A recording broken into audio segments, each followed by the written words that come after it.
Magandang tanghali po. Habang tayo po ay nakikintay ng pasahero, bagi na po kayo ng mabuting balita. Ano po? Tandaan po natin, we are living in the last days.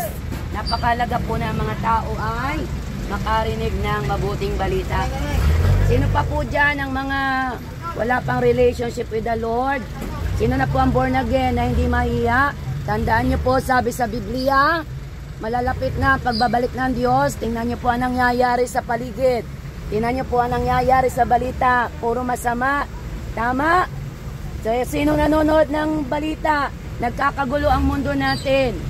Nagwawatak-watak ang mga namumuno. Sila ang nag-aawayan.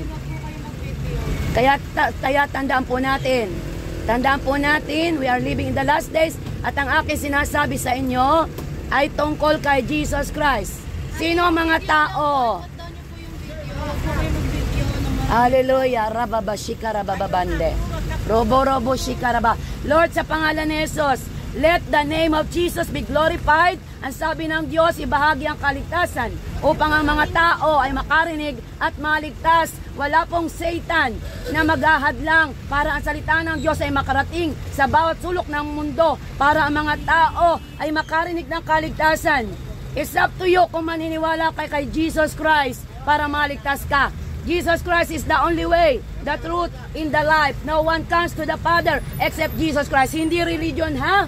Sabi sa Mateo 28, humayo ka, magbahagi ka sa jeep, sa kalsada, sa eroplano, sa train, at yung maniniwala about Jesus Christ, yun ay sa Diyos. Yung ayaw maniwala sa Diyos, pag-aari ka ni Satanas. The Bible said, yung naniniwala kay Jesus, maniwala po kayo.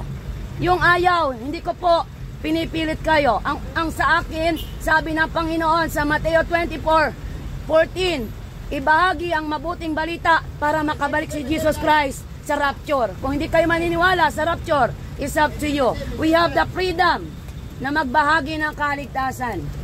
Tandaan natin, ang kaaway natin si Satanas, ha? Hindi po tao, hindi ko kayo kaaway, mahal ko kayo, mahal kayo ni Jesus Christ. Pero ang trabaho ni Satanas, lukuhin ang mga tao, magsinungaling, kaya po magulo ang mundo. Mahal kayo ng Panginoon.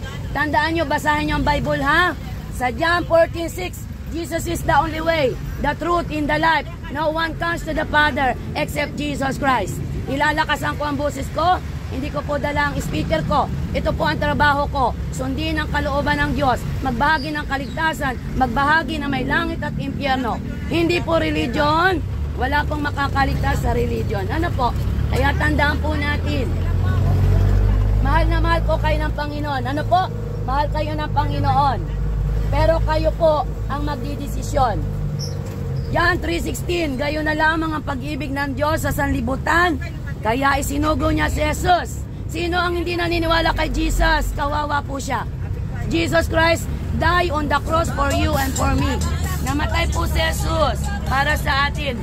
Kaya po may kalayaan tayo na magbahagi ng mabuting balita para po makarating sa bawat sulok ng mundo, every nation, America, Canada, kailangan makarinig ang mga tao about Jesus Christ. He is coming soon. So we need to repent from our wicked ways. Ang panahon natin ngayon, sabi, we are living in the wicked generation. Why? Ang daming mga tao walang Diyos.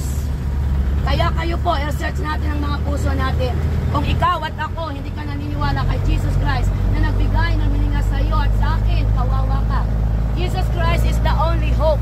Kaya po iiwanan ko kayo. Sabi po doon, 3 M.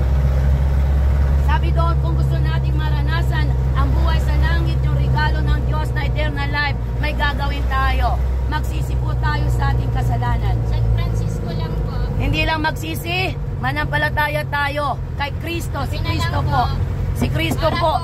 Kung sino po yung namatay sa cross, siya po yung Diyos at tagapagligtas ng kaluluwa.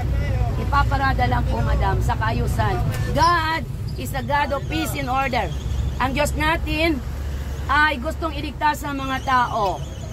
Yung gustong maligtas, malaya po. Yung ayaw maligtas, wala po ako magagawa. Pero trabaho ko na mangaral. And Satan have no power. Talunan na po si Satan. Nahadlangan ang plano ng Diyos na makarinig ang mga tao. So we need to repent from our wicked ways. We need to have faith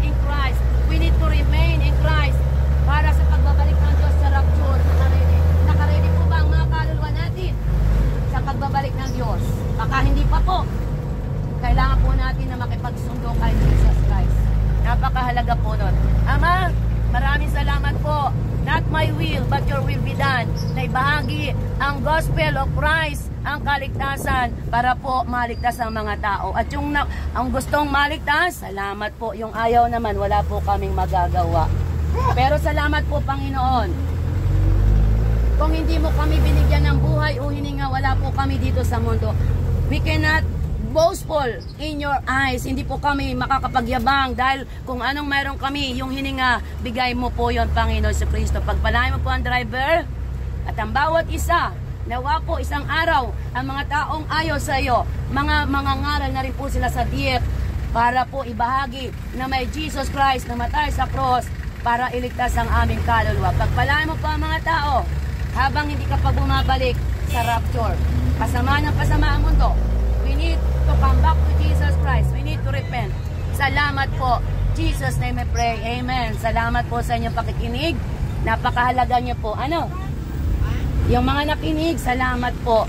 Yung ayaw kay Jesus Christ is up to you. Thank you. Glory to God. Amen.